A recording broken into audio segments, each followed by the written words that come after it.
দেশ বিদেশের হরেক রকম খাবারের পসরা নিয়ে দুবাইয়ে শুরু হয়েছে ৩০তম গালফুড মেলা।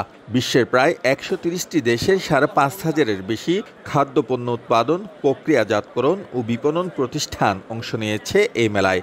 রপ্তানি উন্নয়ন ব্যুরোর আয়োজনে ও বাণিজ্য মন্ত্রণালয়ের তত্ত্বাবধানে এবারের মেলায় বাংলাদেশের প্রতিনিধিত্ব করছে ৪১টি প্রতিষ্ঠান। ৫ দিন ব্যাপী আসরের প্রথম দিনেই প্রচুর দর্শনার্থীর ভিড় লক্ষ্য করা গেছে।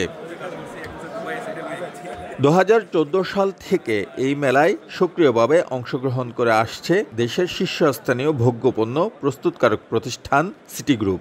এই প্রতিষ্ঠানটি ছাড়াও বাংলাদেশের আরও স্বনামধন্য ৪০টি প্রতিষ্ঠান মেলায় অংশগ্রহণ করেছে। প্রতি বছর এই মেলায় বাংলাদেশি প্রতিষ্ঠানের সংখ্যা বৃদ্ধি পেলেও বৃদ্ধি পাচ্ছে না বরাদ্দকৃত জায়গা। মাত্র ৩২০ মিটার জায়গার মধ্যে বাংলাদেশের ৪১টি প্রতিষ্ঠানকে গাদাগাদি করে ঠাঁই নিতে হয়েছে এবারও।